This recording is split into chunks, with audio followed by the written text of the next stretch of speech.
Welcome to the Outer Realm with Michelle Desrochers and Amelia Pisano.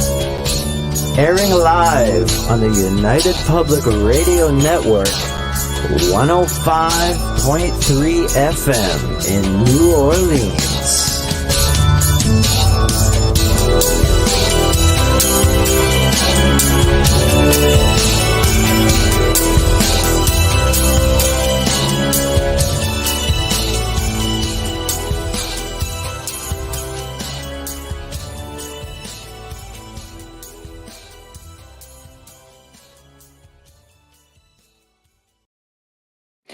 Good evening, everyone. Welcome to the Wednesday night segment of The Outer Realm. We are broadcasting live on the United Public Radio Network, UFO Paranormal Radio Network, 105.3 from the Gulf Coast and 107.7 FM from New Orleans. We're fully sponsored by the amazing people over at Folgers Coffee who have been a part of our journey since the very beginning. So thank you, Folgers. We couldn't or wouldn't want to do it without you. Also, big thank you to Dr. Snick, the sonic surgeon, aka Justin Snicker, for his contribution of his time, his music, and his voice for the intro that you just heard. He's an award-winning composer of Halloween, horror, sci-fi, and dark wave electronic music, which can be found on all of your favorite streaming music platforms. Big thank you. We appreciate you so very much. Also, big thank you to Steve McGinnis, the artist behind the banners and logos here at the show. Check him out on Facebook and Instagram. He also specializes in the horror genre, but does phenomenal commission pieces of any sort. So, The Outer Realm, yay! We are really pleased to be a proud sponsor of the upcoming event, Contact and Symposium 2024. Which is going to take place on April 20th, 2024 at the Off-World Bar in Toronto, Ontario. And the event will be from 10 a.m. until 5 p.m. So this is going to be a first for them. And basically, they are still looking to get their guests in order. So it's Contact and Disclosure Symposium. And that will be again in Toronto. So also really pleased to announce that we are happy to sponsor again for the second year running the Halifax Paranormal Symposium, which will be held on Saturday, October 12th, 2024 at the Halifax Tower Hotel and Conference Center from 9 a.m. until 6 p.m. So 2 great events, and we're really, really pleased to be a part of it. So hopefully you guys will be able to, check it out, especially if you're in the area. Sure to disappoint. I know the Halifax Paranormal Symposium had their first one last year, and it did phenomenally well. So check them out. So tonight, we welcome back Jack Roth. He's going to be discussing his film series, which has produced the award-winning documentary films. And this one is going to be Extraordinary, The Seeding, which was done back in 2019. And I've seen it. I have to tell you, I found it enlightening yet heartbreaking at the same time. You hear a lot about contactees who are essentially, having babies, and their babies are taken from them, and all kinds of things. There's just so much to be, so much to consider. Then you have to kind of wonder who's really taking them. Are they extraterrestrial? Are they maybe my lab? I mean, there's just a lot to really think about there. So we're just going to wait for Jack to chime in.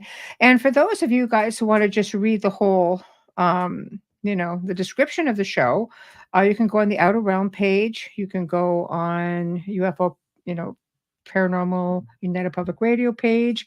You can go on any of the Canada's Most Haunted pages, and they're there so you can read it. So just trying to gear everybody up for tonight.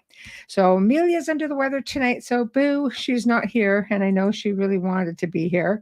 We had such a great time with Jack the last time he was on the show talking about his book, Killing Kennedy. So I thought, wow, this is going to be pretty cool. So anyway, everybody, without further ado, our special guest, Jack Roth. Hello.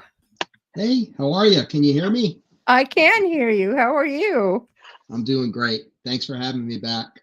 Oh, pleasure. Big, big boo for Amelia. She's under the weather, so she's asked me to extend her apologies and a big hello and a big thank you, of course, for the book. So, Oh yeah, well, that's a shame she's not here. yeah, she was disappointed. It's just, unfortunately, what do you do? It's the time of year besides that, right? But I've been gearing up, like, yeah, I've been waiting for it. I wanted to, to really talk about this movie. I've seen it. I've seen all the films, of course, and I am a fan. And I was really torn with this one. So, because it made me feel sort of like, wow, this is incredible. And yet, wow, this is kind of sad at the same time. So before we even get to that point, why don't you just walk us through, the whole background behind it? What made you want to do this sort of film?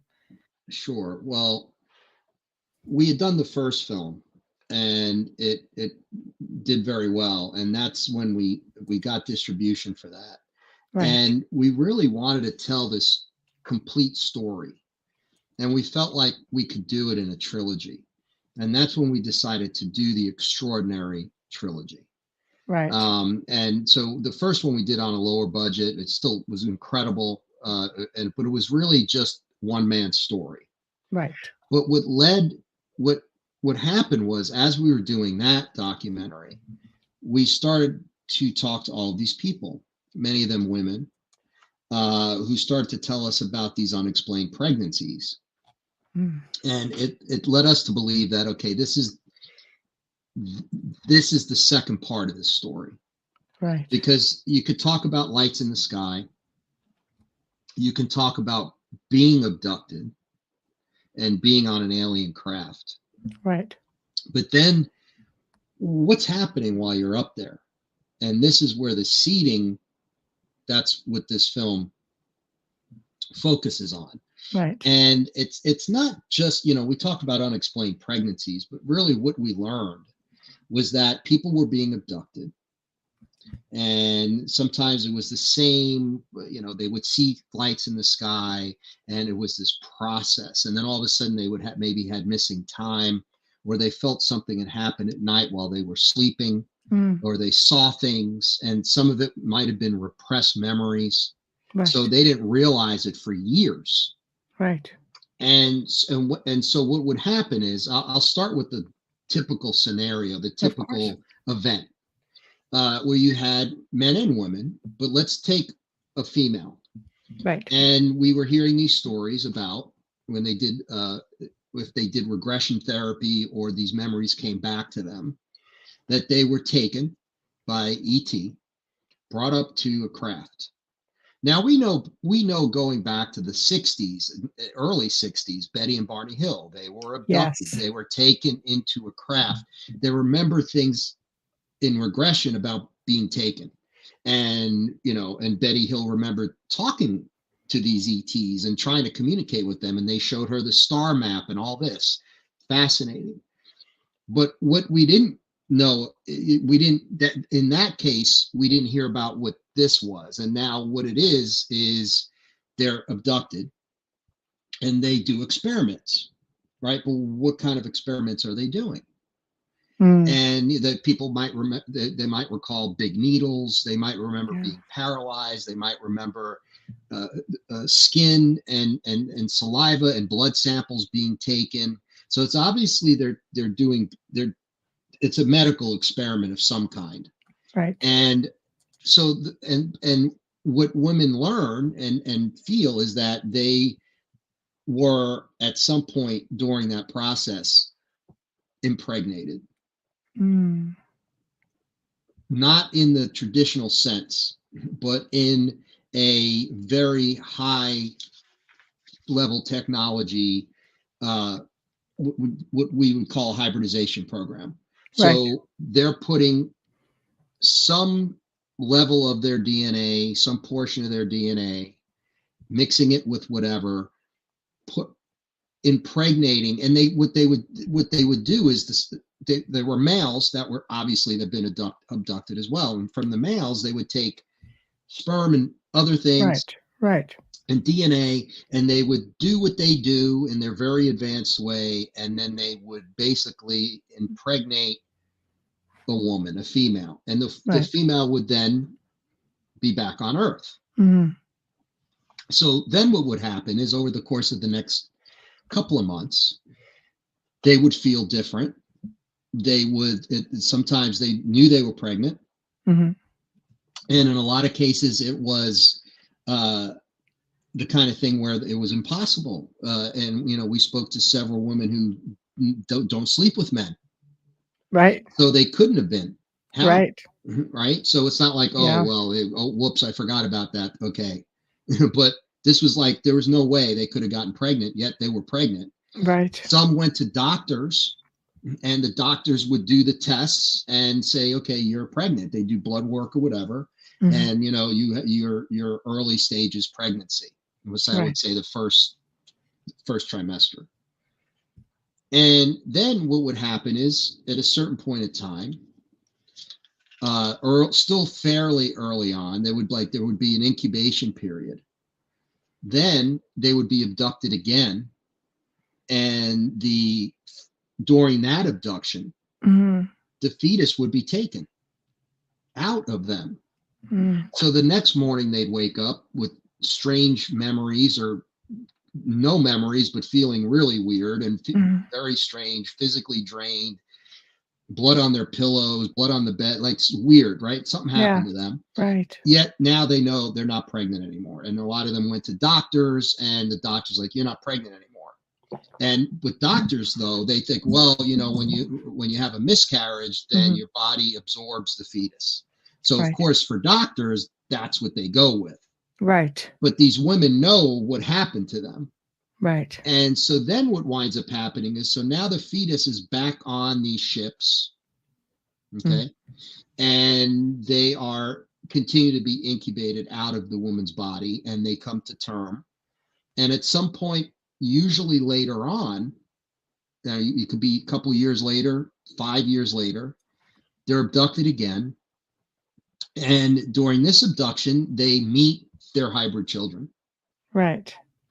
And during that time, they bring out this little child, and it looks like a hybrid. It looks like Mhm. huge, big eyes, almond shaped, Right. very small features, usually reddish or or lighter, stringy hair.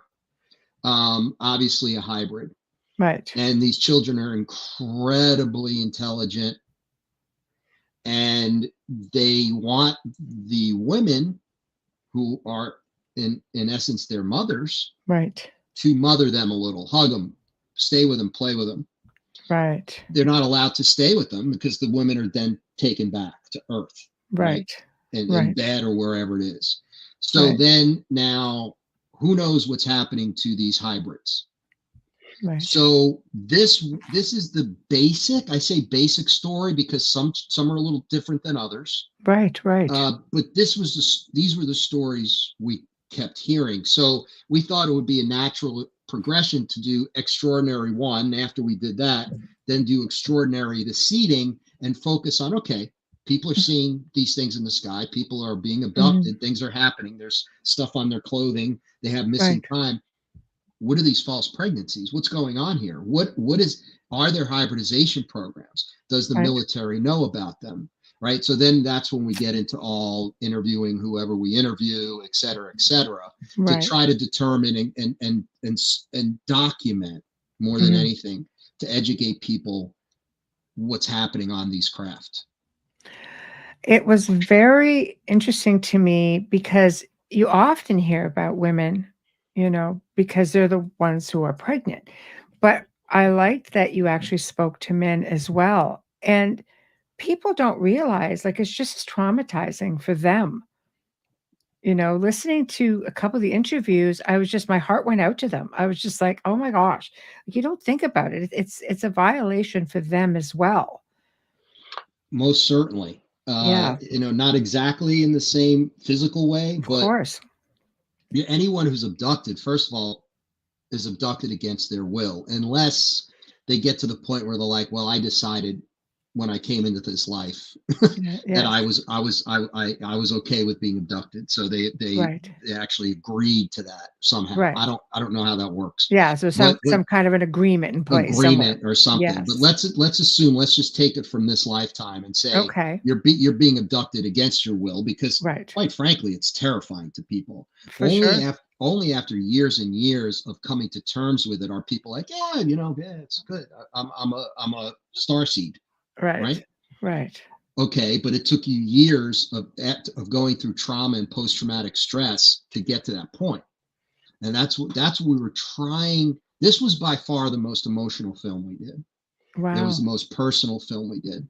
And it was because you had these people on camera. And like you said, Rob, the guy that we talked to, he went through hell. Right. And and had these abduction experiences, and then got sick and lost a ton of weight, and he didn't know what was happening to him, and he There's saw a all lot these. of weight. Yes. Yeah, he almost died. And Wow. so, but with the guys, they're doing, it's genetic testing, it's Yes. genetic engineering, it's genetic research, and their hybridization. It's very clear that they're creating hybrid children Mhm. from. Yeah. That's how we ended the first film. We ended the first film with, well, hybrid children. But then we kind of left it at that. And Right. then boom, and the second one was like, okay, what does this mean? What's going on here? Right. And the women in our film, first of all, the amount of courage it took, Oh, and yes. like I said, it was emotional. I mean, interviewing them, and just talking to all these people. Mhm. um but and a lot, you're right, a lot of people who saw the film fascinating for sure. I mean, Mhm. that's, we got that across the board, which was good. Mhm. And we're trying to educate people.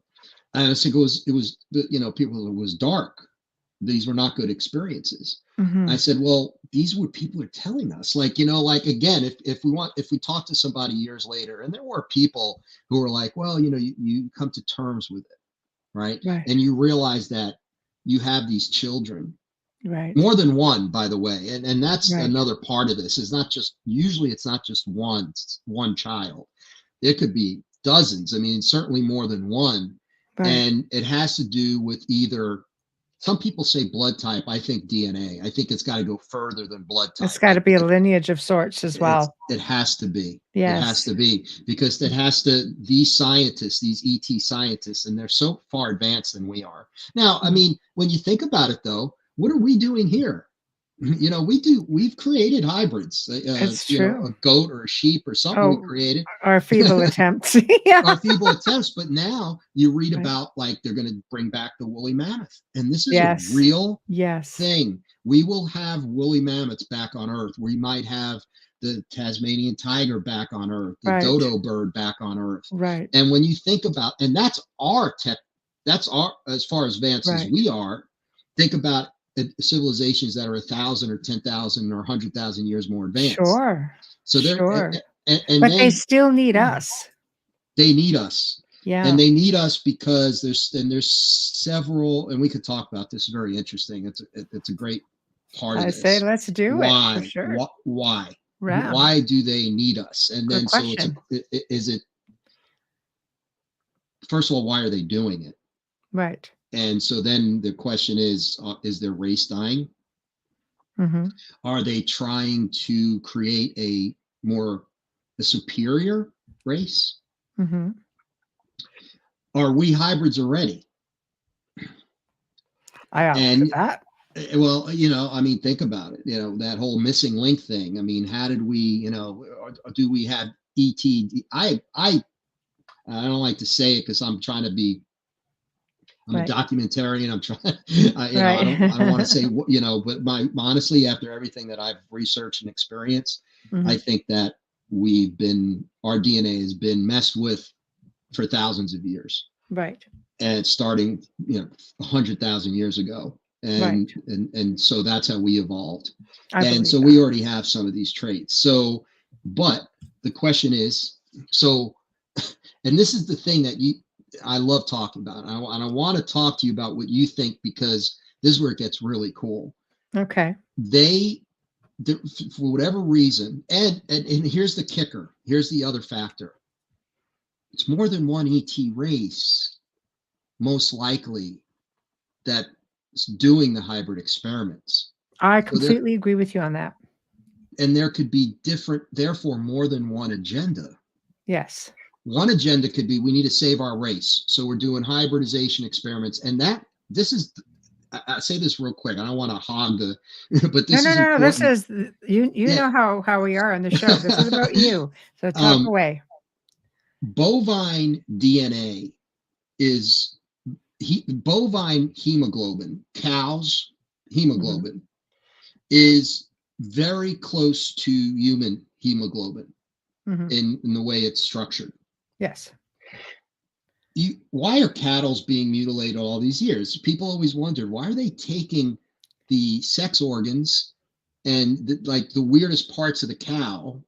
It's not like a wolf eating a cow. The mutilation is they're taking all these certain Well, some people sexual believe that organs. might be my lab too, though, with the Well, mutilations. Yeah. it could, and there's some very strong belief in that it's co-op. So in other words, the military at least is working with one or more of these races. Yes. And it's an agreement. Right. So they're like, okay, listen, you can do this to our people. You give us technology in return, and we'll both benefit from the research. So because people have seen men in military, they not only see alien greys or reptilians or they're seeing whatever humanoids as well. They're seeing humans in military uniforms. So that's a big part of it. So with all this, right? So we're throwing all of this at people. But it's all real. It's all true. It's all what people have experienced, and it's very, very emotional and very real. So what is it? Right. You know? Right. I'm on the fence because there is a strong belief that my lab has a hand in a lot of this as well, like taking their own people. Because when I look at, for example, some of the techniques used, like putting big needles through your belly button, which is something we do here today, I would personally think that they would be more advanced. But maybe in my mind is with Star Trek. There we go. It's done. Maybe I'm way too far ahead of myself in my mind with what I think it should be like. I just find some of the techniques very primitive.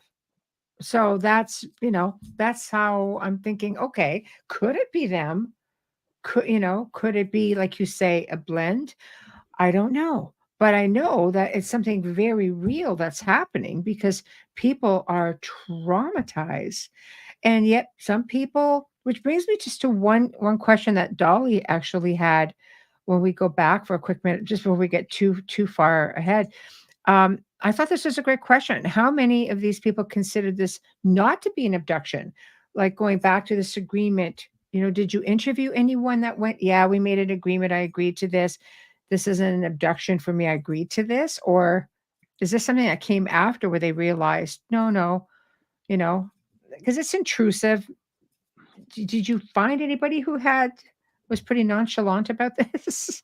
Yeah, it's very intrusive and very harrowing and very traumatic. And again, it's only well after the fact that some people come to terms with it. And if they go through a spiritual transformation because of it.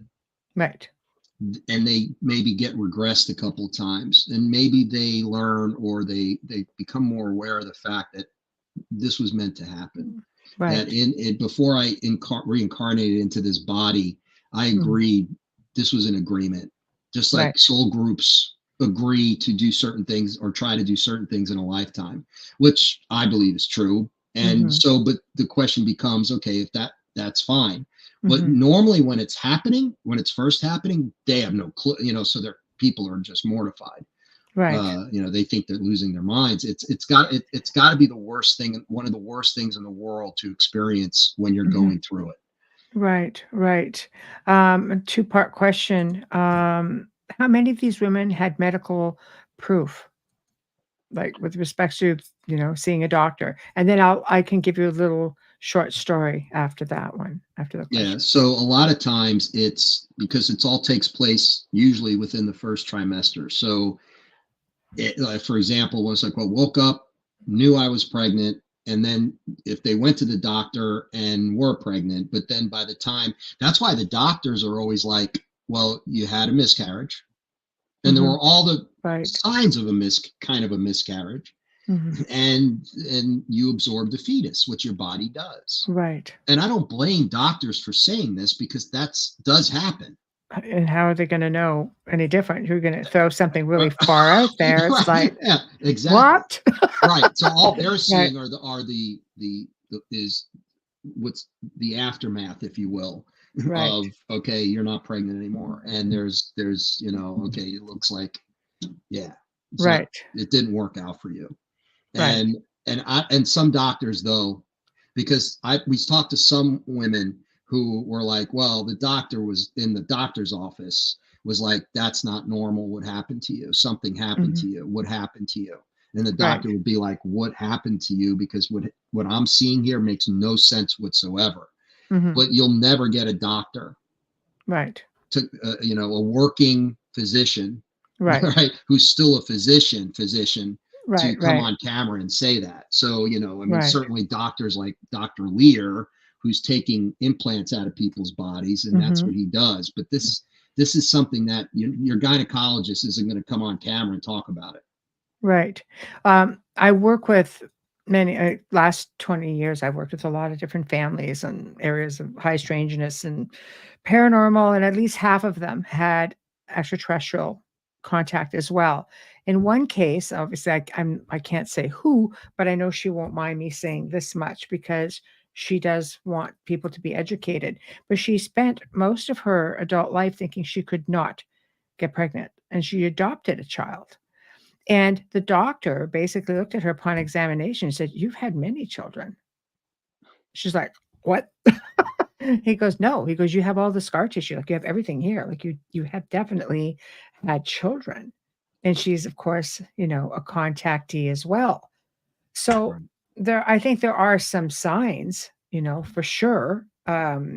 Miscarriages, you think you'd find something. It absorbs, but it's one heck of a mess without being graphic. I mean, you miscarry, you were going to know you miscarried, right? So Right. I don't know, but question coming back. Heather, hi, Heather. Can ETs look like regular people walking among us? Like hybrids. Let's get into the hybrids. They could just look like maybe me or Dolly. So she's a hybrid.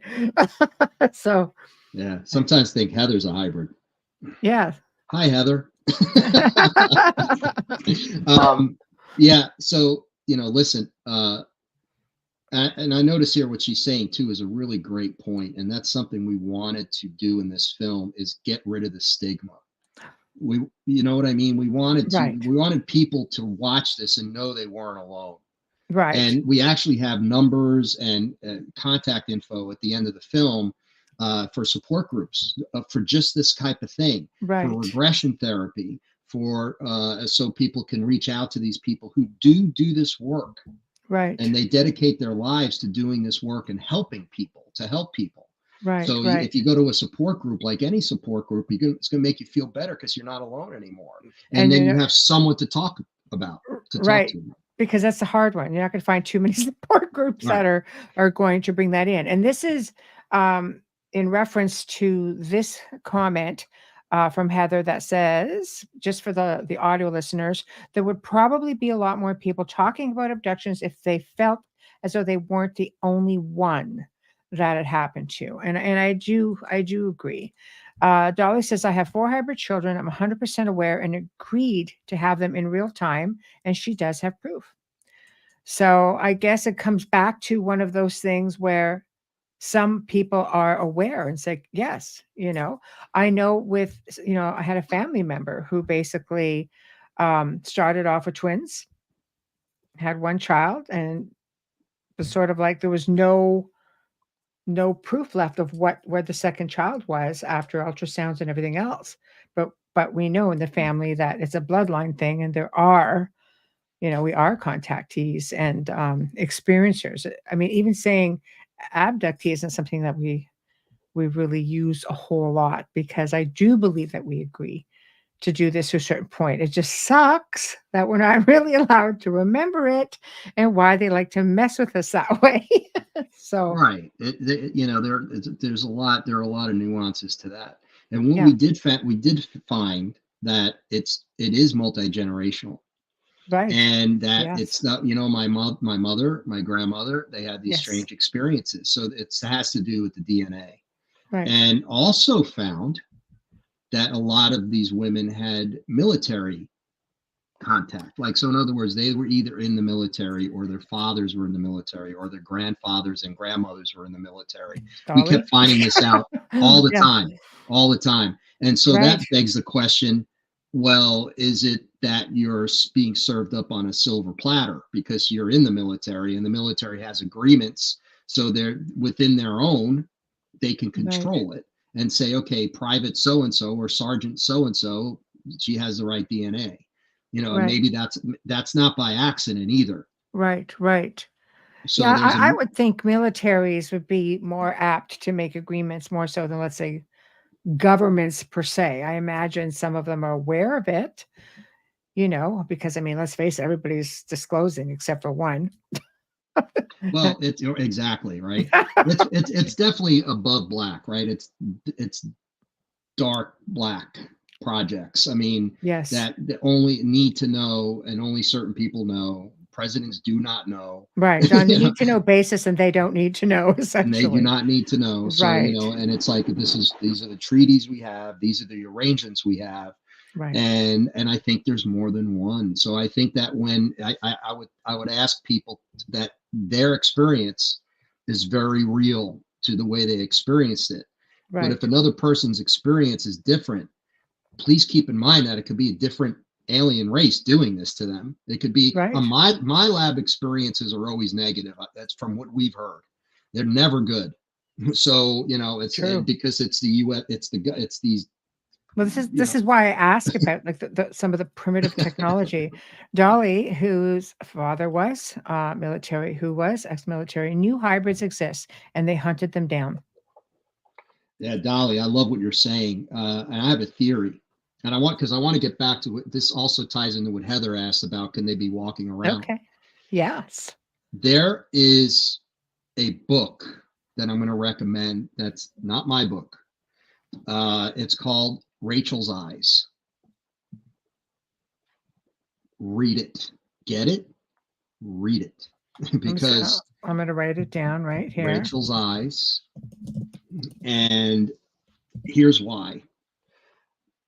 In the 70s, when the ETs, let's say, for example, like anything else, they start doing hybridization experiments. And this may have started thousands of years ago, for some sooner, not as long ago. But certainly, if you look at the modern era of UFOs and UFO sightings and abductions, it really started right after World War II. Hmm. So let's take from that time frame forward. In this particular book, they talked about a woman was talking about her daughter, and how her daughter met this girl in college. Her daughter was blind because she had pretty bad diabetes. She wasn't completely blind. It was very hard for her to see very much at all. And she went to this community college in California, I think Central California or Northern California. And she had a roommate.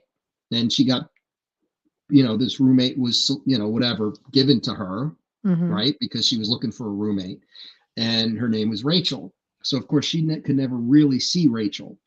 But the mom, when she came to visit, saw Rachel. Right. And Rachel basically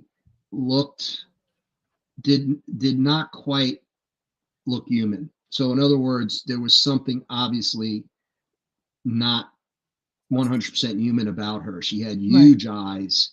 She had what I told you, like the hair that was like red and stringy. Right. And it was very difficult for her to communicate. She had to have these guys would come once a month and bring her food, and her daughter could not eat that food. You cannot eat it. Don't touch it. Right. So she had to have special food brought in by these guys in suits. Right. And it turns out that there was a military, this colonel, who was this Rachel's handler, if you will. Right. Yes. And he raised her as she was something to do with she was in a crashed UFO or something. She was from a hybrid experiment or something. So they took her and she lived in an underground base. But what they wanted, she was an experiment. What they wanted to do was teach her from very young to be like, can you fit in? So in the 1970s, think about it, our government working with other ETs, can they fit into society? My lab, for sure. Rachel was an experiment. Right. But she didn't fit in. In the end, she was too unlike human. So absolutely. Just in her appearance alone. Yes. And if you see, so, and I would have loved to have met her, and she was a sweet thing. Mm-hmm. It's the saddest story I've ever read, because what wound up happening is they took her back underground, and because she was no longer useful, apparently some military guys just threw her down a flight of steps, or down a staircase, and killed her. And it was absolutely devastating. Right. And so, but what I think is, over time, it's gotten better and better. So now in the 70s, some of these, they may not have passed for human, but certainly in 2023, 24, they could easily pass as human. And we've been told time and time again that there's tens of thousands, if not more, of them walking around now. And sometimes they live in certain maybe communities. The MyLab version looks a bit awkward, like this poor girl. Maybe actual extraterrestrial versions look like you and me. I really think, like, technology, it's like people, I've had people recount their stories to me, and when they go through hypnosis, and it's almost like a, like a robotic sort of, I saw this, look down, saw a line on the floor here, this. It's just very, very different, almost programmed, whereas people with actual extraterrestrial experiences, it just seems to be everything they see is different. You could just tell that this is an out of this world experience. It's not so like lines on the floor. I mean, you don't have walls aboard some of these crafts, but you have primitive tables, like, the lines again on the floor, primitive doorways. And so I don't know, like, how do you differentiate when you're interviewing somebody who's having these experiences as to what's what? Because I would think with that kind of technology, they are going to look like you and me. I mean, mind you, in 40 years, from the 70s, absolutely somebody would have tweaked it for sure. Right. Well, it's advancing, right? They're getting better and better at it. It's like anything else. And adopted toy food as well. Exactly. So, yeah, I think you have to look at all those factors and consider. It's impossible to know for sure. But like you said, we interviewed the one woman, when you saw the film, she was in the military. She's ex-military.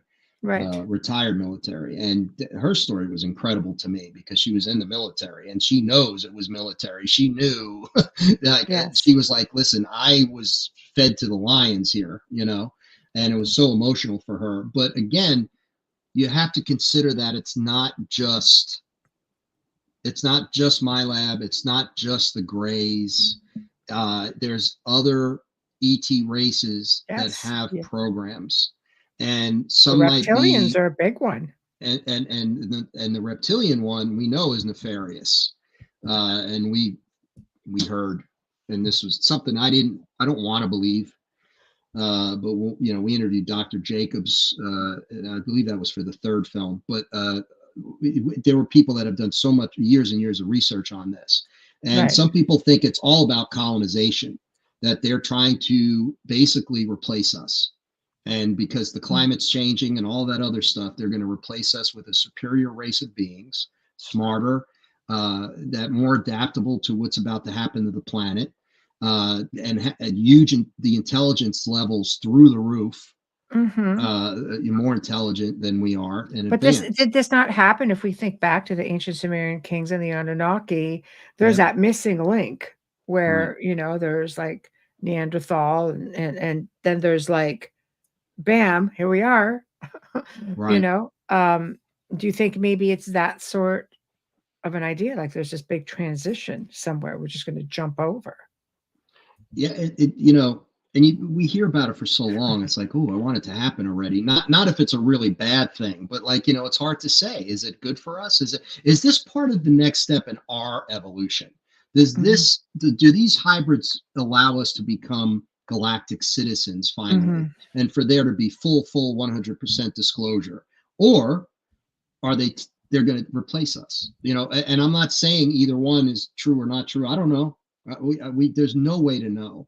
And it's difficult because it's not only so now, not only is it emotionally, personally for all these people, but as a human race, we're like, what's going on here? Why is this happening? Right. So it becomes really, there's probably not many more important topics to discuss. Right. Wayne says, might not be a bad idea given the state of the world that we humans have managed to ruin. Maybe, I mean, I don't know. Is it just to build us better with respects to, I mean, not just upgrading us, but enlightening us, evolving us somehow. That is something that, and they would lead us. So in other words, the hybrids that they're creating, they're not going to replace us, but they would help us all transition into the next phase of our evolution. And part of what we've seen and heard with some of these hybrid children is that they can phase in and out dimensionally, which is something that obviously we can't do here in our current state. So if ETs are advanced, not only advanced beings, but also higher dimensional beings, then maybe these hybrids have all the, see, here's the thing about humans they love, and we've heard this over and over again. They need us for our, obviously our DNA, but they also need us for our, what I call souls. They need us because of our connection to spirit and our connection to the source of everything. I call it God, call it whatever you want. The source of everything that ties everything together in the universe. Do you not think that there are ETs out there who are probably more connected than us? Like you have the shining ones or you have the light beings. Light beings are just so far out there that they're just completely enlightened beings. They are, yes. I just sort of wonder, I mean, I won't say all of them because some of them are they just seem like, I don't know. When you're a destructive race, how can you be connected, Exactly. And that's what it comes down to. I think of the Arcturians, and they're so advanced and spiritual, or even the Pleiadians. But then I think of the reptilians, and not all reptilians are, there's a faction of reptilians that we've learned, and again, I can't prove this, but that people have talked about where this faction is very lower vibrational. Very much darker. And so there are those races that still want to control, want to destroy, want to rule over others. And I think there's this war going on behind the scenes of the ones that care about us and want us to evolve into these something like the Arcturians or the Pleiadians. And if allowed to, I think we will. But there's also the lower vibrational races, ET races, that do not want that. All they want to do is control everything about us. And I think I think that's part of the problem we have on this planet right now. We're very dense vibrational, lower vibrational. Earth is difficult. It's tough down here. Yeah. And I think that some of these, perhaps the reptilians, take advantage of this. They can easily manipulate human minds. Hence, well, they can also project, are they, people say, well, they shapeshift. I think maybe it's something along the lines of that they can project what they want you to see. Okay, Ed, I'm going to get your comment in one moment because it's a fairly lengthy one and I want to spend time with it. So for just one moment, but Tamara says, what if they deposited us here and then they can move us somewhere else? I don't know. A lot of people think this is like total school or jail. Well, what was the movie? A zoo. Not the recent, but they had, obviously the Alien series, and then it was Prometheus. Right. Yes. So in Prometheus, at the beginning of Prometheus, It's exactly what they're doing. And he has that vial, he drinks it, Yes. his body falls into the river, and it's all genetic mutation. Everything he Yes. basically deconstructs, right? So it's like, what are they creating? What are they trying to create? Right. So yeah, maybe they all along they've been preparing us to get. We could be Mhm. one big experiment, which is so hard for all of us to accept, and that's cognitive Well, dissonance, right? We how don't many want to people say believe we that, live in a matrix and this is all created for us? right? I mean, I don't know.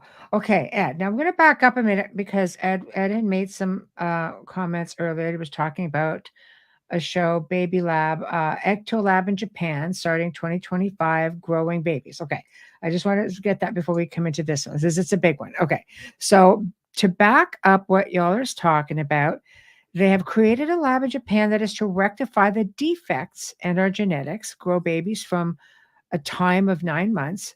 So at fertile through to 9 months in incubators, allowing the parents to see the growth of their cell phones.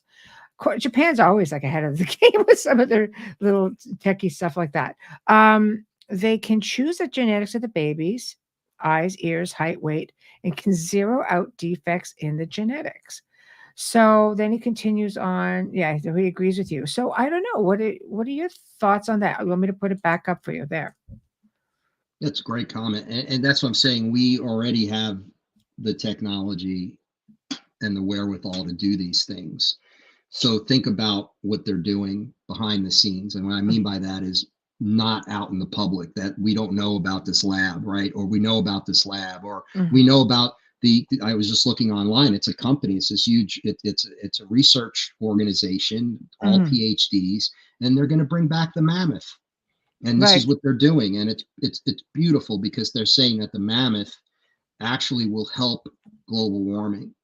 Bringing back the mammoth will make a big difference in helping to stop global warming and reverse things. And to some of these animals that are missing, that Mhm. are extinct, really were Put them helpful with back. that. It's Yeah. amazing, just absolutely fascinating. I And love science. I'm all about like this sort of technology as long as it's not, manhandled, so to speak. Chris says Earth is the bottom of the basement in the cosmic scheme of things. We are heavy physical beings. Our journey is learning at the base level, and you are not wrong. Um, it says, look at what this is. This started 70 years ago. Kind of scary that genetics have returned. Yeah. Not wrong. I mean, it's scary and I mean, how long have 70 years? I think I mean, if ET's been doing that, we know ET has been following bloodlines. I know mine is one of them, 100%. I've got all kinds of stories that go back in my family. But we know this is been talked about for decades. So we know that they're doing this. It's a matter of when did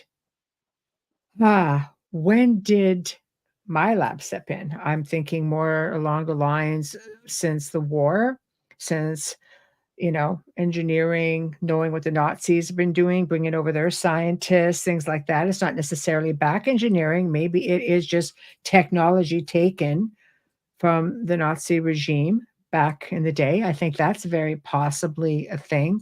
And I would love that, Ed. Thank you. Um, Do you think we're living in the age of Kali Yuga, an age of blackness, the last age of the cycle of existence that talks about Hinduism? yeah, from a spiritual standpoint, there's a lot to be said here because it is all part of that evolution, and it's part of our spiritual evolution. Because I agree with that. We are in a very dense, dark. We come here to learn, and it's a very, very, very difficult classroom. Look at it that way. You're in a classroom, you're learning, and it's ridiculously tough, Right. because humans by nature are so flawed. And then we're living in this dense. Then you have our dense brains and our egos that Yes. go against our what our higher self, our spirits would do. So we're constantly fighting in our own heads. Do we do the right thing? Do we do the wrong thing? And a lot of times humans just do the wrong thing Hmm. because of ego, right? Because of greed, because of money, because of, whatever, for whatever reason. So it's incredibly difficult to always do the right thing. It's very hard, and I do agree with that. And I think part of all of this, it all ties into that, because is there that next step? Is our vibration going to be raised as a race, as an entirety on Earth, where the entire vibration of the planet is about to be raised into the age of Aquarius? Right. There's a little bit of a higher dimensional thing there. And are some of us being stepped up? Are some of us being, amped up a little bit, right? To be able to help with that transition. And are some of these hybrids there for that? But I think in the end, it all comes down to intent. It's like with anything else. We have the My Lab, and whether My Lab's just military, or I think they have to have help from ETs even to do that, because they're still taking you at the middle of the night through walls and bringing you back. It's hard for me. Like, I can't just imagine the military. They need help, and it's like, okay, help us get these people here. And then we'll do some experiments with you, and then we can figure it out. Like, that's what I see happening. Right. But it's all about intent. If the intent is to colonize, then that's bad. If the intent is to raise the vibration of everyone on the planet, then it's good. Yes. I agree. It says we're already doing this while Hitler was. Okay, well, Hitler was. Western State Mental Asylum in Staunton, Virginia. Dr. Desrochers was with or alongside Hitler here in the U.S. That's interesting. A lot of theories with that. That's a whole other show in itself. I think, Jack, we need to write a book about that. No, listen, there's the Hitler connection, Nazi Germany, the things they were doing. Right. That was like Frankenstein stuff. Right. Because it was all nefarious. The intent there was never good at any point in time. So whatever they were doing with their mind control, whatever they were doing with propaganda, whatever they were doing experiments genetically with, whatever they were working on, whatever they were trying to back engineer, was all for nefarious purposes. Right. So that's why when we won the war, and they lost the war, we got a lot of those. Us and the Russians were fighting to get those scientists here. And it's not just the rocket scientists. People don't realize a lot of the CIA's MK Ultra guys, they were Nazis. Yes. Oh, yes. Oh, absolutely.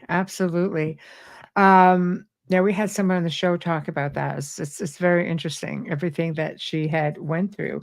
And yes, continues today by all governments. Project Paperclip. Yes. Good old Paperclip, Alan Dulles, who was in charge of that. And let me tell you, that goes back to Killing Kennedy, my book. Right. Because that's all about people like Alan Dulles, John Foster Dulles, the Bush family, Prescott Bush, all these skull and bones guys. They loved fascism. They preferred the Nazis. That's why they were glad to have communism be the enemy. And they took as many Nazis, they helped as many Nazis as they could escape. It wasn't just Werner von Braun. Right. And people need to understand, like Nazi war criminals, they helped escape. Right. So that you guys had to go check out the first show that Jack did with us, and we talk a lot about all of this. It wasn't just so much just the Kennedy thing. So go seek it out. I'll actually feature it on YouTube so you guys could find it very easily, because it was like a fantastic segment as well. So getting back then to interviewing these people, are some of these people still, like, is this still happening to them even today? A lot of people are lifetime abductees. Yes. And or there's a period of time. And that could be, and this is one of the trends in this, is that when women are fertile. Yes. They could start being abducted and being prepared at an incredibly young age. Like, they could be being abducted at 6 years old just to start collecting their DNA. Then when they're fertile later on, and not to freak people out. So when they're 18 and older, from the ET standpoint.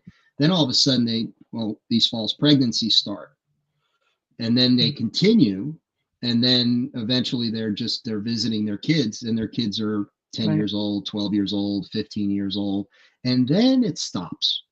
Now there might be communication with some people. It's like I still speak to them. When I meditate, I can do it. They still take me and they show me stuff. Absolutely, depending on, I think, which hybridization program they're part of. So so yeah, it tends to be during that fertile, when that most fertile period for women, and same for men. When they're fairly young and good health, and like super sperm, basically. Yeah. Basically, yeah. Right. Exactly. Right. Exactly. Yes. Backtracking a minute, says my dad said we didn't win the war, that Nazis in the long run may have actually achieved their agenda. I agree. I agree as well. A real quick point on that. I love Ed's comments. I know. And because I listen, the Fourth Reich exists. It's just in the cover of darkness. They did achieve a lot of their agenda, because we in our country right now, we're fighting to keep democracy alive. Right. And I don't know what's going to happen, but there are a lot of fascists out there that, and they gained a foothold in South America. They were an insidious bunch that did not go away easily. And because we had a lot here in the United States who believed in fascism and preferred it. Right. Everybody, the powerful people don't want to give up their power. No. But they want to keep it going as long as possible. Dolly said her last hybrid was at 58 years. Wow. Dads are a champion, Dolly. Good Lord. I would say, did you ever see your hybrids?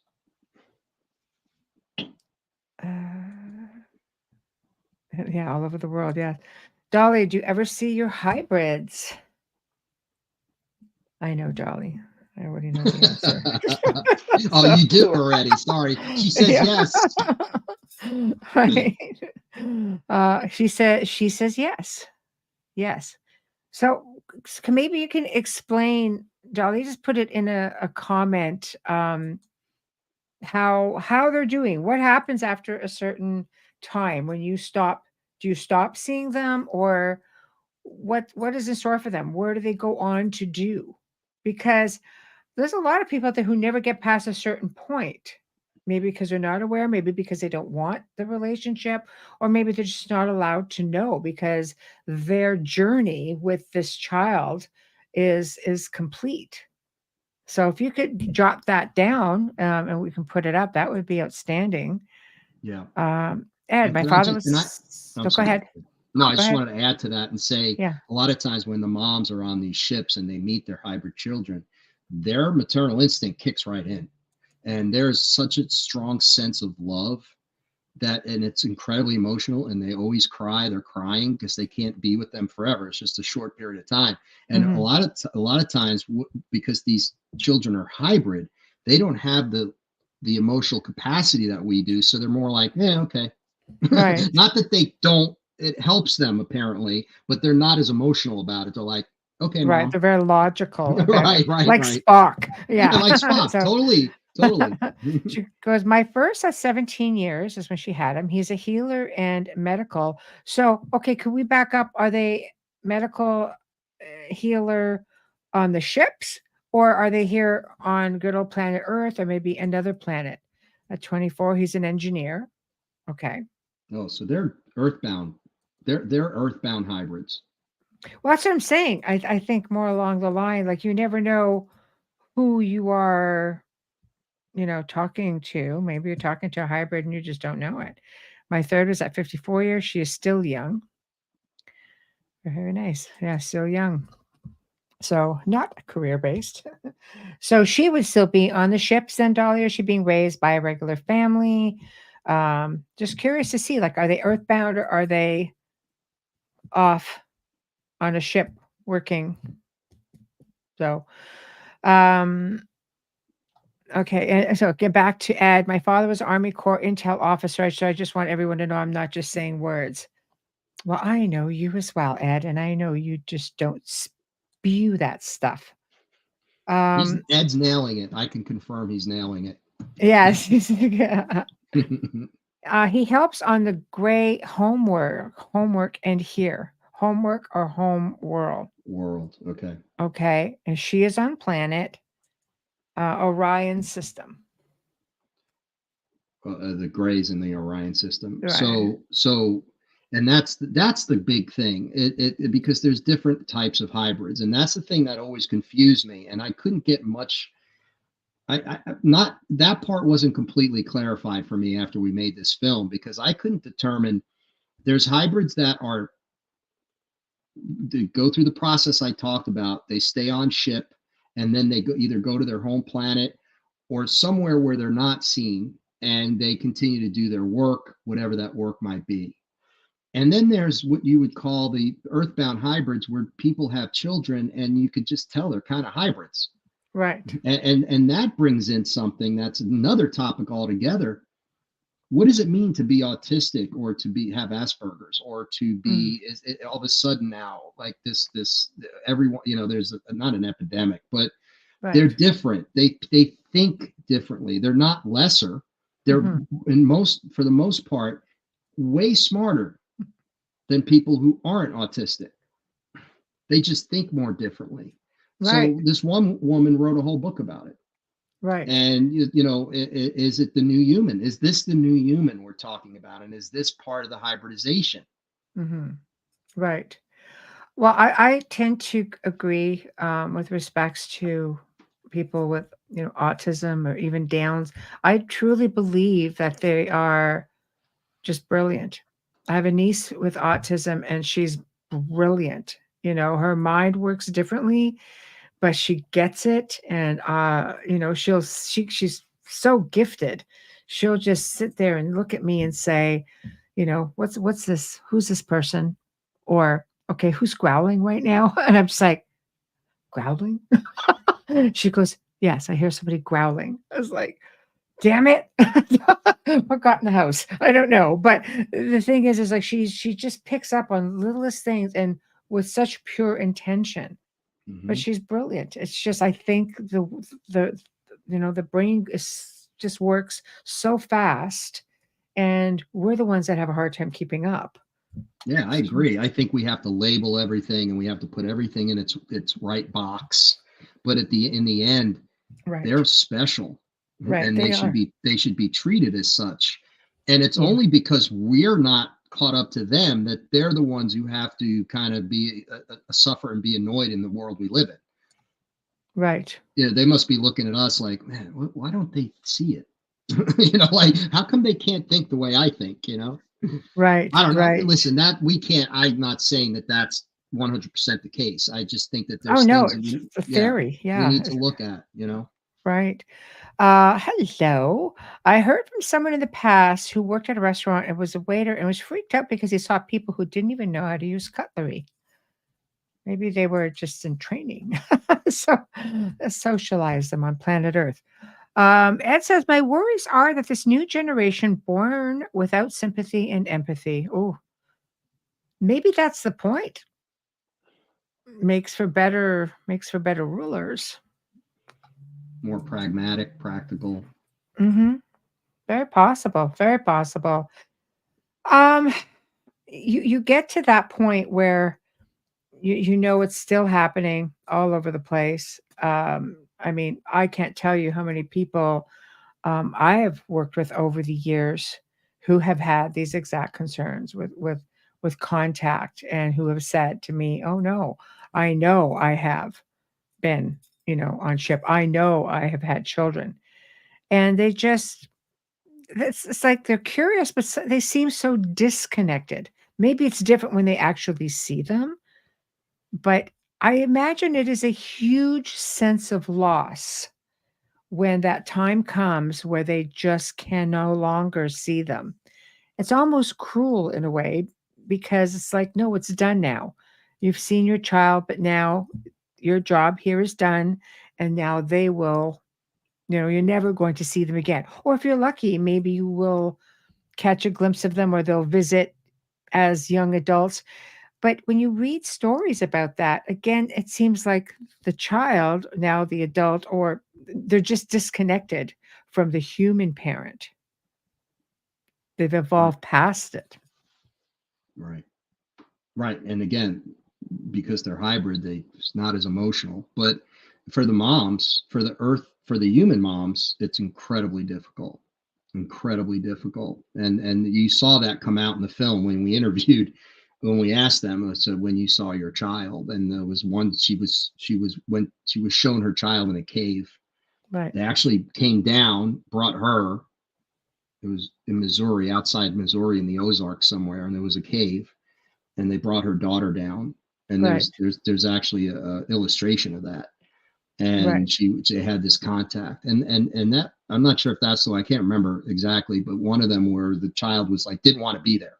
It's like, what am I doing here? And the ET's like, you're here to meet your biological mother, and so Mm. do it. And then she seemed annoyed at first, and then the mom was like, oh my god, but the mom felt all this love, Mm-hmm. and then the child wasn't really feeling it the same way, and Mm-hmm. that's like the stuff that, whatever they're doing, there's some collateral damage here that needs to be discussed, and that's why, like, I get that some people, and it's love and light, and I get that, I totally do, Mm-hmm. but it's not the same experience for everyone. Right. If you're capable of saying, I agree to this, I'm good, this has changed my life for the better, that's great. But I can tell you right now, there are people who have suffered immensely, who have committed suicide, who cannot handle this. Right. So that's why for me, it's like, well, there's something there's something fundamentally wrong with abduction against Mm. one's will. Very And intrusive. it's incredibly intrusive, and it Mm-hmm. and it totally destroys your paradigm Mm. of everything that you thought was real is now no longer real, and there's a Mm-hmm. new reality that you're faced with, that 99.9% of the human population is going to make fun of you if you bring it up. Right. Right. So I refuse to buy into it's all love and light, because that's not all good. It's just not all good. Right. And so it's like you have to be held accountable. It's like Mm-hmm. a means to an end, right? If it's any means to an end, that's not right. But and so if they might be thinking, well, totally logically, like, we're doing this is why we're doing it, it's all for the good. Yeah, but you're destroying people's lives in the process. Right. Not maybe everyone, but a lot of people suffer mightily because they're Mm-hmm. being abducted against their will, that Mm-hmm. they know of, Right. and they're going through this horrific experience. Right. It is really difficult. We interviewed a young man on the show last year, and he realized he was a MyLab abductee, Mhm. and he had just so many horrific experiences. And now he's an advocate. Like, he wants to talk about it, but it's like he said, it has damaged him so much. And whether, I mean, it's hard when it's your own people. That makes it that's even worse. But when you're looking at ET, there is something to be said. Like, I mean, I've been in experience since I was a child, and those memories started resurfacing more as an adult. But it is intrusive. When you are home in your bed at night, you're supposed to feel safe. And when you're being taken out against your will, it's that doesn't leave you. And I think it would be easier for people if if they could basically call the shots on that and say, okay, I'm okay with it. Now, I've come to learn that you really can, if they're kind, and they are with me, and I'm just like, no, I'm not, I don't want to do that right now. Just let me fall asleep, then I don't care. But just let me believe at least that I fell asleep and I had a great night's sleep. And I wake up exhausted, so I know I've been somewhere. But the thing is they are respectful, and they do just leave when I don't want them to be there. And I mean, I've woken up at times with hands on my head, like I know we're exchanging information of some sort, And I'm okay with that. But I wasn't the first time. I think I might have said something like, touch me and I'll break your arm. Because I was just like, and but then those hands just disappeared. And then it was just like, okay, I'm okay with that. But the next time when I felt them on my head, I was like, okay, I understand what's happening. You're just taking information, or you're giving information. And I would get downloads and started realizing just how important the information I was getting was. And a lot of it was just pertaining to my own journey, but I was grateful to have it. So have I had hybrid children? I couldn't tell you, because that's not something I have a recollection of. And maybe I chose that. Maybe we're the ones who say, I don't want to remember. Maybe it's Right. to protect us, depending, if you're looking at somebody who may be potentially at risk. It seems like it's to protect that the whatever kind of memory block they use it seems as that's a protection. That's to protect people so they don't remember anything. Hmm. But it doesn't work Hmm. 100% because people always have memories that come through, and they have nightmares when they're subconscious, when they're dreaming. And then if they get regressed, Hmm. but by being regressed and coming to terms with it, I think is when you can get past it. The only what do they say? The only way to get past your fears is to go through your fears, right? And Hmm. instead of around it, you can't go around your fears. So Right. you have to face it. And I think that's what some of these clinicians and the people that dedicated themselves to having these support groups and doing regression therapy on people who have been abducted, they deserve a lot of credit. Right. And they're in the film. And Right. we provide information to help people to deal with this, Hmm. because it is something that needs to be dealt with, and more Right. than anything, to know they're not alone. That's the key. Right. And how does one decide, okay, we're going to do this film? How does one find people willing to come forward? How did we do that? Yeah. How did you, because the people in your film are, you could see, like, some of them are just like, oh yeah, this is, an experience that's happened to me, and I got to meet my child. Then you have others who, I mean, they're breaking down, so it takes a lot for them to come forward, knowing full well that this is going to go international. Yeah, a couple things there. I think first of all, we talked to a lot of we didn't only talk to the people that are on film, on camera. Right. We talked to a lot of people that talked to us Mm. but didn't want to go on camera. Oh, interesting. So that's why we Interesting. knew so much about so many women and men as well, but it was just too much. And a lot of times it was like, listen, my community, I'm a member of the church, there's no way I can do this. Mm. And as filmmakers, you want to try to avoid the whole mafia thing where you darken their Yes. voice and their face, but that's okay. I think every once in a while, absolutely, because that's just saying they're talking, but they don't want to be seen. So, and I get that. And one woman was, she was in city council or whatever it was, or Right. just that their husbands would divorce them, which is horrifying because It that's like, wow, is. real supportive spouse you got there. Right. So, and a lot of times it was religious. So you have religion come into it and they think it's the devil, and then you got a problem.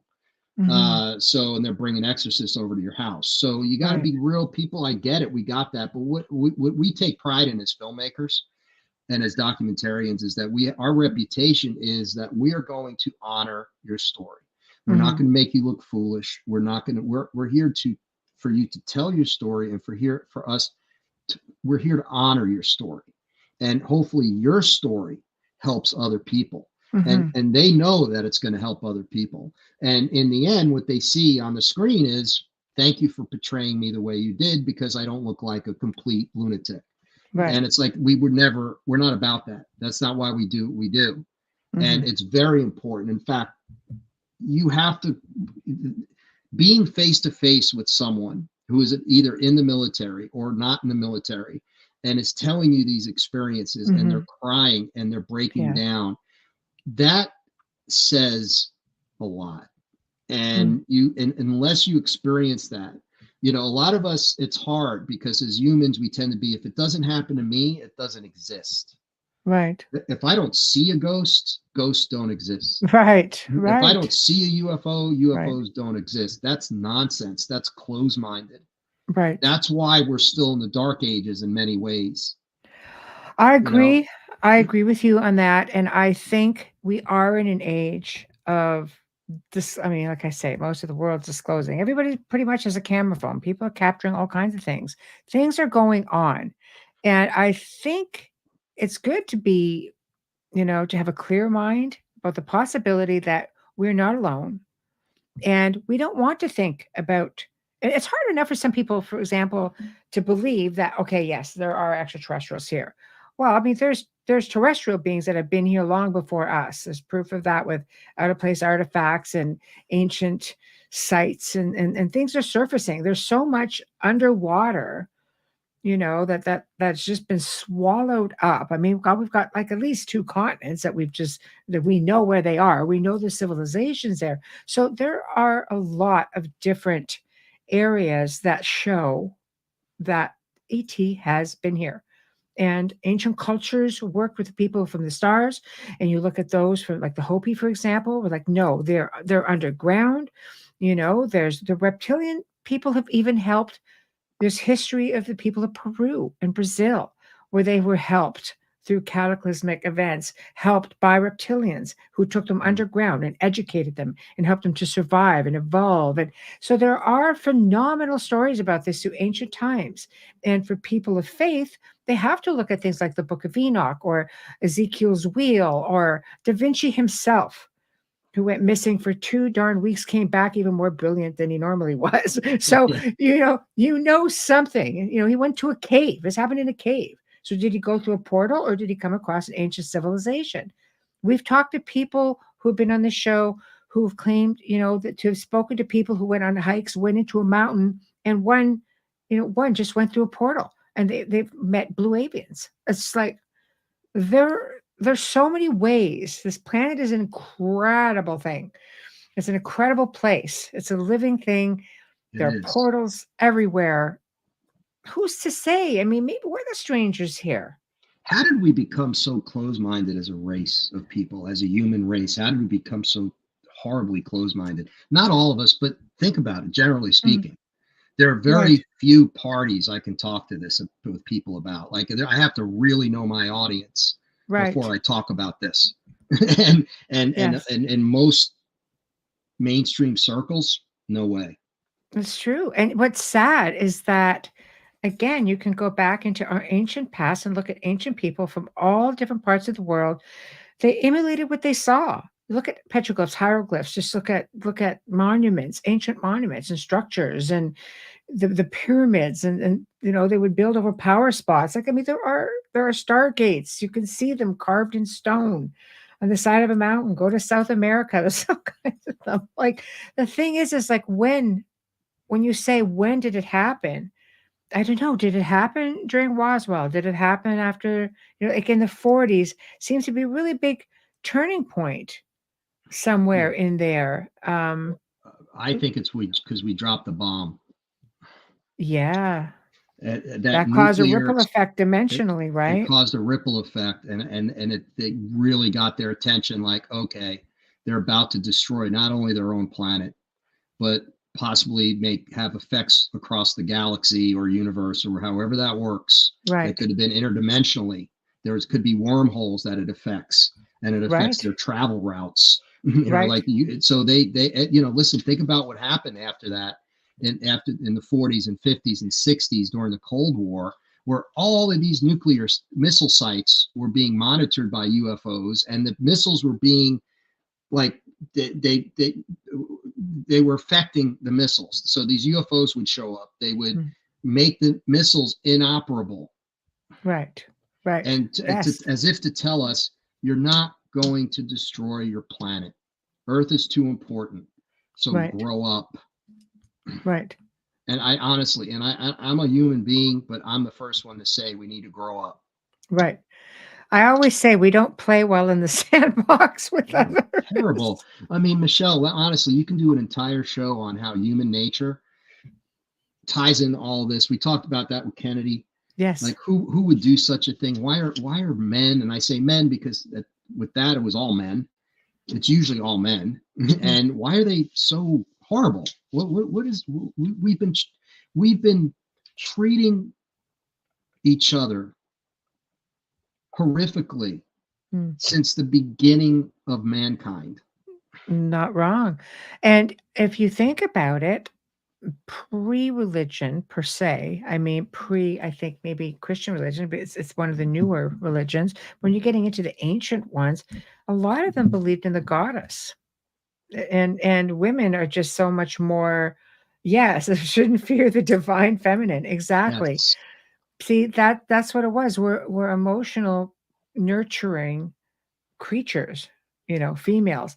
And women are, Mars and Venus, and they're the hunter gatherers, and they're the protectors, and they're the controllers, and religion. If you think about the true message of Jesus, if you go back, let's forget what religion you believe in, et cetera, et cetera. If you go down to the basics of what what Jesus Christ was trying to teach, it was very simple, very simple. It was about love, Right. and there was really nothing, and understanding and having empathy. All these, Yes. that's it. All it was. It was when, and so when he died, that's when, and Mary Magdalene was a major part of his ministry. Yes. And I believe, probably upset some people, but she was most definitely his wife. Right. So let's make that very clear here. She was not a prostitute. No. Well, even the church has come out and said, no, that was false information. Yeah. They vindicated her that way. She came from a very well-to-do family, and so did he. Royalty. They were royalty. They People were, don't and realize so that. Mary's family was royalty, and so is Jesus's family royalty when it comes back from David. I mean, it only made sense that two royal houses would somehow come together. But people have their beliefs, and I think that's it should be. We should all have our beliefs. We should all draw inner strength from something that gives us, peace, that empowers us. But it's so important not to lose ourselves in an institution of any sort. It's important that we hold on to that childlike mentality of wonderment, of just looking at something and going, what if? What if it's true? What if? Wouldn't it be wonderful? I think we've just been taught to fear what we don't see, what we can't explain, or no one has seen a creator. No one has seen source, but we believe it's there. We know that there's something there, that there's something greater.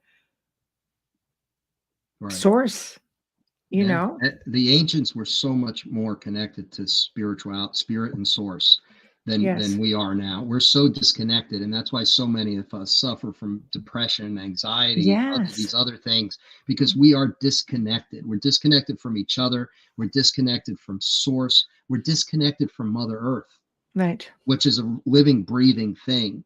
Right. The earliest Christian religion, or the people that followed Jesus's ministry, the Cathars. Think about that. Yes, going back which to France. came from the Essenes. Correct. And who were the Essenes, Jack? Who were the Essenes? Stemmed from the Gnostics, but the Essenes, Jesus, Mary Magdalene, Mother Mary, her mother Anna. Right. And the women had even more prominent roles in their society than men did. And it was all about balance, yin yang.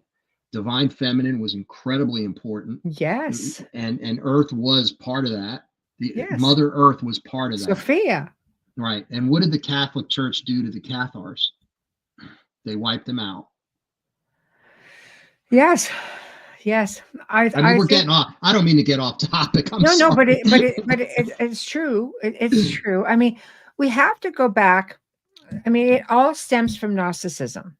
The Knights Templars were Gnostics. Why? They're the keepers of knowledge. Because they also had an understanding of the stars. Many ancient cultures had an understanding of the stars and star beings and constellations, archons, things like that. Like, they understood that there was danger up there as much as there was wonderment. And I think it's important to remember that Gnosticism was. I mean, people call it a religion. I don't know that it was a religion. I think it was really just a way of life, much like Druidism and paganism, and and a lot of these ancient ways just sort of got swallowed up, and it's like anything, in all fairness, whether it's a religion or whether it's an invading army. You invade an area and you take the good parts and you blend it in with your own to make the people that you're conquering feel more comfortable, and you just tweak it a little bit. So it's a bit of everything. But the church did keep the best of everything, and there's so much knowledge that has been kept from us. And what they didn't take, they burned. The Library of Alexandria. Right. Do you know how much information was stored in those books and how much of it disappeared, and then how much of it just got burned so nobody could see it? Horrible. Right. So strange. And Wise when you men. think about the ancient mystery schools, I want to do a documentary on that so badly, because I think everything stems from the ancient mystery schools. And you go back to King Solomon, Yeah. and his teachings. And there were 7 mystery schools in the time of Jesus. And what did Jesus, the lost years of Jesus, when he was supposedly, what happened? Mystery schools. His born, and he was crucified and started his ministry shortly before he was crucified. Not too long after that, he was crucified. What happened all those years, the lost years of Jesus? He was going to all these mystery schools, and you have to be invited to mystery schools. Back then, you had to be invited. And how were you invited? You were royal. You had to have royalty. And he was from the bloodline of King David, King Solomon. So he was invited to go to all these mystery schools. That's why he knew so much. And someone asked the question, what is Gnostic or Gnosticism? Hold on, there it is. Yes. It's related to knowledge. It's anything to do with knowledge. Mm-hmm. So it's knowledge is power. Basically, it's trying to understand and learn things. The group of people. Exactly right. And out of them came the Essenes and the Cathars. And I've spent time, a little bit of time in the south of France, and I visited. Oh, have you really? I'm a world traveler. I love it. And that is my dream. I want to do the whole Holy Blood, Holy Grail. It's very fascinating. I can connect you with people. In fact, there's going to be Hamilton White, who is the owner of the Tomar Hoard, and he also has the full which collection did he just buy? I'm just having a brain shoot. The man who wrote, one of the writers of Holy Blood, Holy Grail. I'm a total brain shoot right now, but he bought the whole collection. So the Saunière Society is having an event at the beginning of June, and you get to go and see a lot of these places, and you get to let's just say see Rennes-le-Château in a whole other way. But it's a whole other thing. When I was there, even the cemetery was just all cordoned off. You couldn't get to it. It's just so really?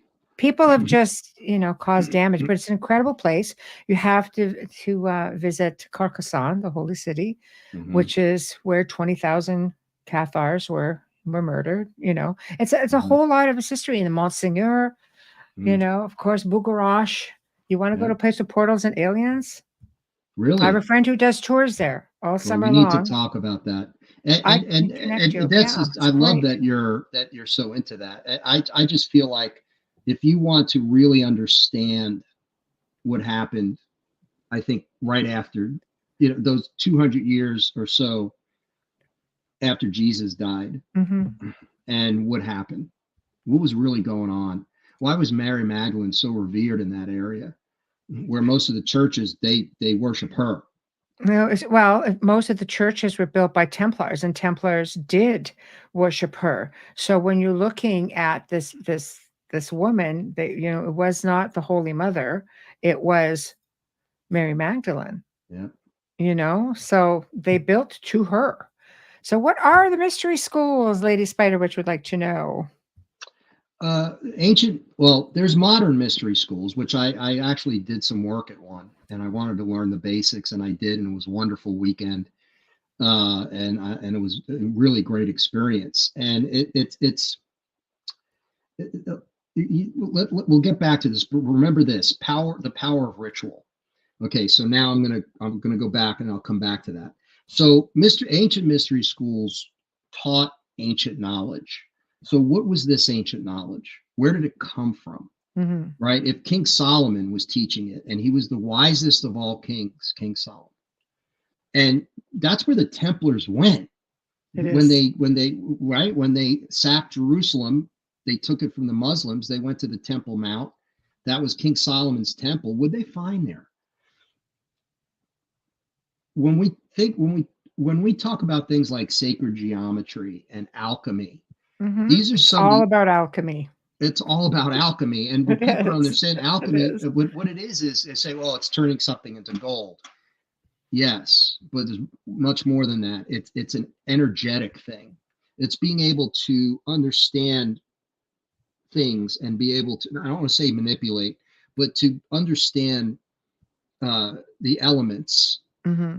and to be able to tap into the energy of that, Right. and to create, and it can help with so many things. And listen, if you look up alchemy, there's 8 million books on it. The Philosopher's Stone, Nicholas Flamel, you go and go and go and go and go. Mm-hmm. But it's the same with sacred geometry. There's a power in Yes. sacred geometry. Yes. And it's a vibration. It's literally a vibration. Mm-hmm. And it's a higher vibrational thing. And when you do things a certain way, that's why the ancients built things the way they did and where Absolutely. they did. And do you know there's information out there that says that Mary Magdalene came from the Sirius star system? I would believe that. I get emotional when I think about her, because I think people miss the boat on her altogether. And I know that there was a lot of, now there's more of the divine feminine, Mary Magdalene. There's more a heck now, of a thank lot. God. But I still think that her place in the history of the world should be much bigger. And I think about, I feel like, how do I say this? I'm not a religious person when it comes to a particular religion. Right. I feel like I have an incredibly personal relationship with what I would call the Christ consciousness. Right. And you know what I'm talking about. It's do. Not about going to a church and tithing and obeying all their laws. I have to connect you with people who yes, because that's the last thing Jesus wanted. Yes. He talked about that. He talked about, like, the worst thing in the world was money. Mm-hmm. The worst thing in the world was power. Mm-hmm. Right? When he went to the high temple, and he sacked the market.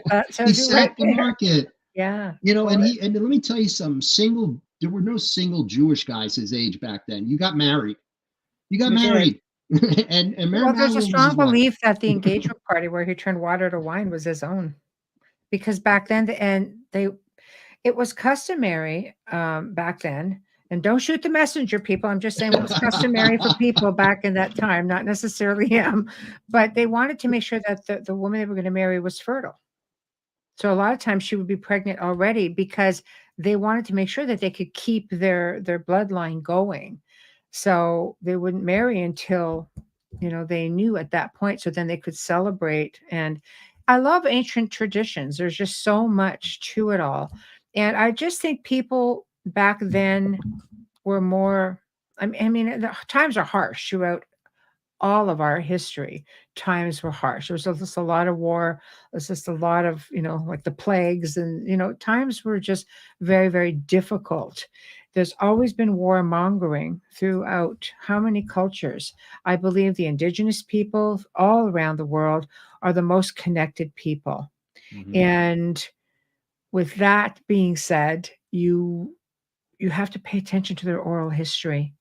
You just have to pay attention, because they are the keepers, I believe, of the true knowledge, whether that goes back to, like our North American indigenous people, the indigenous people, down in, Australia, whether it be the Mayans, whether it be, the Incans, it just goes on really all over the world. All of these people, for the most part, had some kind of ET connection. Indigenous people did, and they talked about it. So we're missing something in there.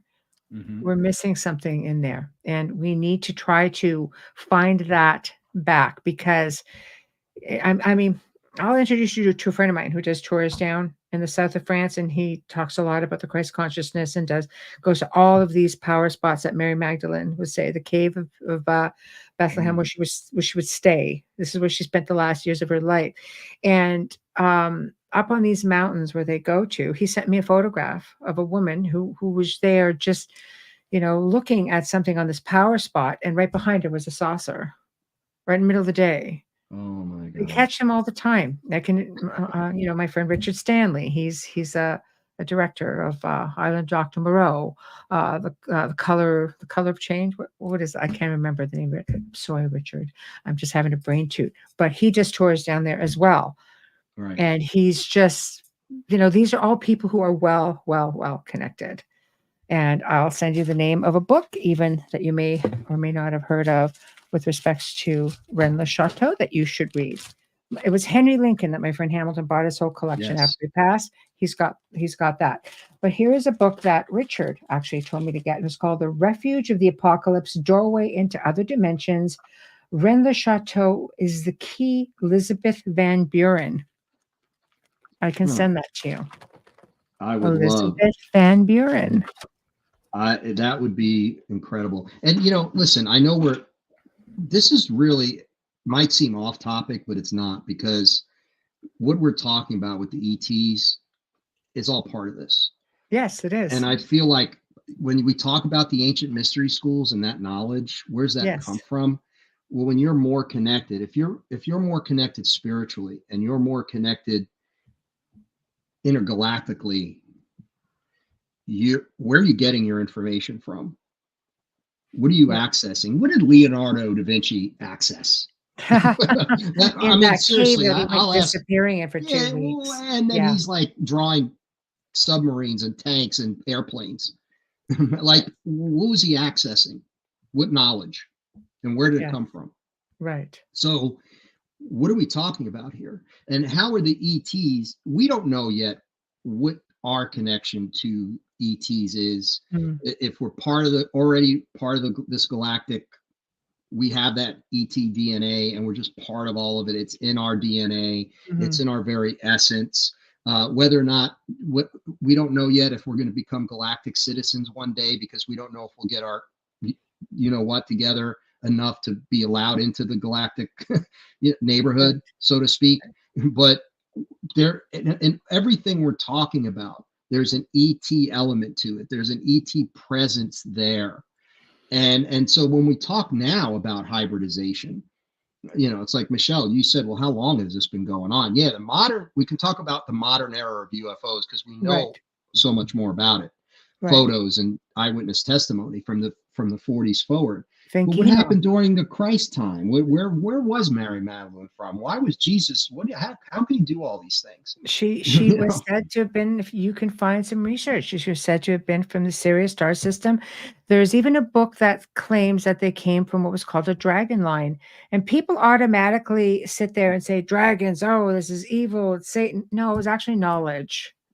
Right. It was actually knowledge. What that was. Right. We've twisted things today. Yeah. So you can go in and you can research that part of it. But like Enoch was aboard a ship, and he would allegedly, if you read it and you really read it, you'll see that he was a donor. We'll say donor to the cause of hybridization. It's out there. So when we say, how far does it go back? Well, read the book of Enoch and you'll see that he was, instrumental in that part of it too. So are we looking at it the wrong way, Jack? Are we looking at it like maybe like we're being victimized because let's face it, if people think it's against their will, you're a victim. But should we look at it maybe as, okay, maybe this is a privilege thing? Are they helping us here? Maybe we're the ones that they want to help evolve. Maybe it has nothing to do with them. I mean, you could be walking among hybrids. Well, I know we're walking among hybrids that look like you and me. Right. Again, I think that the reason why this is difficult to pinpoint is because there are more than one agendas going on. Yes. And if you have more than more than one ET agenda, Yes. forget about the human agenda, which there are plenty of those, but the ET agendas, if you're Pleiadian or you're Arcturian or you're one of these very highly evolved species, higher dimensional, higher vibrational, then of course you want to help humanity because you've been past all the other stuff. You're beyond ego, you're beyond control, you're beyond all of that. You understand what it's all about. Right. But if you're, and I want to preface this, not all reptilians. There was a point in time I didn't believe in reptilians at all. I just couldn't wrap my head around it. Right. And then a couple things happened, and then I was like, oh, okay. and then I learned that it's a faction, one faction of the reptilians that's nasty and very lower vibrational. But there are factions of reptilians who are very highly evolved and very, very benevolent. So that's important for us to understand. It's just that the faction that's very lower vibrational and nasty is really nasty. And I can say that because we had a bit of a thing happen because of the stuff we were doing. And there's no other way to describe it other than that there was a bit of contact made. And let's just say I've never experienced such nastiness in my life. And that energy was so negative and horrible that it literally made my skin crawl. It really gave me pause. And I'm a love and light guy. And the reason why we make these documentaries, we want to help people. That's why we made these documentaries. That's why we do the things we do. So for me, to me, it's about love and light. I don't want to get involved in things that are dark and nasty. I would rather let other people do that. We're researching. I get it. We're going to touch some of that stuff. We're going to come into contact with some of it, but I try to avoid it. So, but every now and again, you come face to face with something and you're like, okay, we have to come to terms with the fact that it's always a fight between good and evil. Right. I know that sounds trite, but it's not. I mean, it's a reality. Right. And we always have to try to take the high road, be the better. And, and one person asked me, how do you deal with these reptilians? It's just, and I say, be better, just be love and light, don't give in to them. Don't let them control you. It's like a human trying to manipulate you. They're very manipulative. Well, more manipulative. Yeah. I truly believe that we are. I think there are just people on this planet that are just trying to hold on to whatever power that they have. And sometimes that means there's collateral damage. I feel that, we don't have control over what's going on, but we have control as to how we handle it. And I truly believe it is important to continue on with our own journey of evolution. We have to continue to evolve because one day our time here will be done. And it's important that our own evolutionary, how we treat others, how we basically treat ourselves. I mean, some people are pretty hard on ourselves, but we need to work a lot of that stuff out. And when you find inner peace and you learn how to leave your baggage behind, I think you will evolve and you will transcend someplace even more incredible. The journey continues, and we don't know that the journey doesn't continue with extraterrestrials or terrestrial beings who are already here on another planet. It doesn't mean we always reincarnate here. You have the ability to reincarnate into other places. And maybe that's just, we're this species with amnesia. We really are. I don't think we remember where we come from and where we're going. We just have complete amnesia. We're thrown in this place to say, here, don't tell you where you come from. They don't tell you what you did wrong. They don't tell you what you need to improve on. But you have to remember everything you're doing here is karmic. You're suffering and fighting for some kind of karma somewhere. So the sooner you just work it, I think the sooner that you get to maybe enjoy the ride a little bit more, but just only an open mind will help you get to that point. And I feel for all of these people you've interviewed. It was heartbreaking for me to watch, yet, I feel like the ones who got it were, but then there's that element of disappointment. It's like, oh, like it's done now for me, but at least I got to be a part of it. So maybe that's the end result. It's just really, you know, And really, and that's why we made the third one, because we felt like the second one did what it was supposed to do. It laid out, it right. documented it. Here you go. Believe it or not, this is what we got. And but that's why we knew we were doing a third one. And I know we're going to talk about that another time. But that kind of brings everything together from the first two. Right. And again, we'll talk about that, I know, on the next time. But so I look at it as, yes, it is. It's definitely the most emotional one. And we had a couple of people like, it was too dark, it was too negative. And I'm like, yeah, but you have to understand, this is what we got. Right. Right. And so, but what we have to do is, like you said, well, how are you going to react to it? Let's understand that it's happening, right?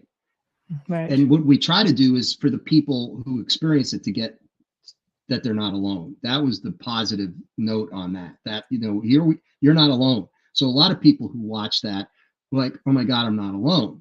And that in itself was a very positive thing. And so that's the start. That's a great starting point to be like, okay, listen, sometimes we have to deal with realities that aren't good. And come on, there are a lot of realities that we deal with that aren't very good. So, no. And this happens to be one of them that is, at least on the surface, does not look very good. Right. But let's, we'll go a little further with it in the next documentary, and we'll try to put all the pieces of it together. Right. And that's what that's what we did with the trilogy. Right. I agree. And I think realistically we're getting there, and it's sad. We all evolve at different, at different speeds. Sometimes not everybody can follow along, and it's very difficult when you have to keep going on your own. But you know what? At this point, I think it's been a terrific show. I think we've really got a lot of fantastic information in, and I'm just so pleased that that you joined me tonight and talked about your film and all of your other beliefs, because I do believe it all comes full circle. It really does.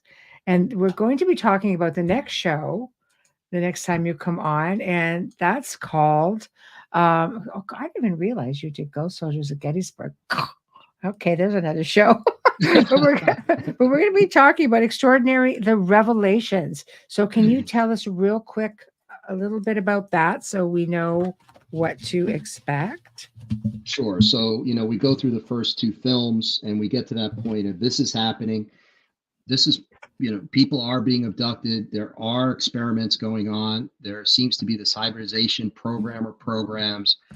The third film talks about why. What's the end game? What are the possibilities? So we taught in that film, we focus on the three main schools of thought on what it could be, and get into an even broader understanding of what's happening today as we speak, with possible disclosure, but to really get into it's like you said, you have to go from A to B to C. You can't go from A to F or A to M, because people, it's very difficult to follow that. So that's what these documentaries do.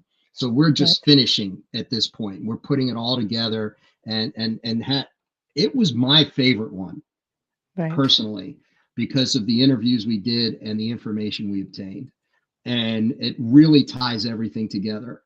And we talk about the positive school of thought and the more negative school of thought, but we have to be prepared for all of them. We have to consider all of them. Right. So and then be strong and in the ways that we can as human beings. So that's, and I'm excited to talk about that, because that was an amazing experience. Well, I'm really excited for it. So, I mean, especially if it's going to go in this direction, because this probably could have gone another hour with just a whole lot of different content. But in the end, everything all ties nice and tightly together. So thank you for joining me and us this evening. And you will hear from me, and I have a bit of an idea. So I will be in touch with you, and I want to connect you up with a bunch of people as well, because I think it will take you on that other path that you were talking about tonight. I'm really excited about that. Thank you for that. And again, thank you for having me on. I love our conversations. This is just so much fun. Thank you. I agree. It's not like you could just turn around and say, "Oh, hey, by the way," to most people. They're kind of looking at you like, "All right." So this was great. Thank you so much. Thank you. Thanks, Michelle. You're welcome. Take care. All right. Bye-bye. Bye-bye now. Well, we've come to the end of another fantastic segment here on the Outer Realm. Big thank you to Jack Roth for joining us this evening. Big thank you to everybody in chat. Give yourselves a big kudos and take a bow, because you guys are just fantastic as always. So thank you, thank you. Tomorrow night it'll be a pre-record because my guest Mark Ollie is in the UK. And okay, this is going to be a bit of a tight one. So if anybody has any questions they want me to ask, because it's a pre-record, just send them to me. Let me put up the show email. This, hold on. Let me do this because I want you guys to send me your questions. This is one that is going to be a bit controversial, and it's really, some people get really sensitive about it. But we're going to be talking about the conspiracy surrounding the moon landing. I know. So love them, hate them. We're going to talk about the ones that have been debunked. We're going to talk about the ones that are out there. But all fantastic events have conspiracy theories. And for every little grain of conspiracy theories, might be a little grain of something else in there. So feel free just to send your questions in, or you can go on, even go on the Outer Realm Facebook page and go under where the show will be, and you can post them there. But I will see them for sure through email. So I highly recommend that. So, guys, thank you for joining us tonight. And big thank you to Folgers Coffee. Big thank you to Dr. Snick, the sonic surgeon. Big thank you to Steve McGinnis. Big thank you to the United Public Radio Network, UFO Paranormal Radio Network, 105.3, 107.7 FM. Good night until next week, because tomorrow's a pre-record. All right. Take care, guys. I'll meet you in the chat room tomorrow night. How about that? We'll have some fun. Night.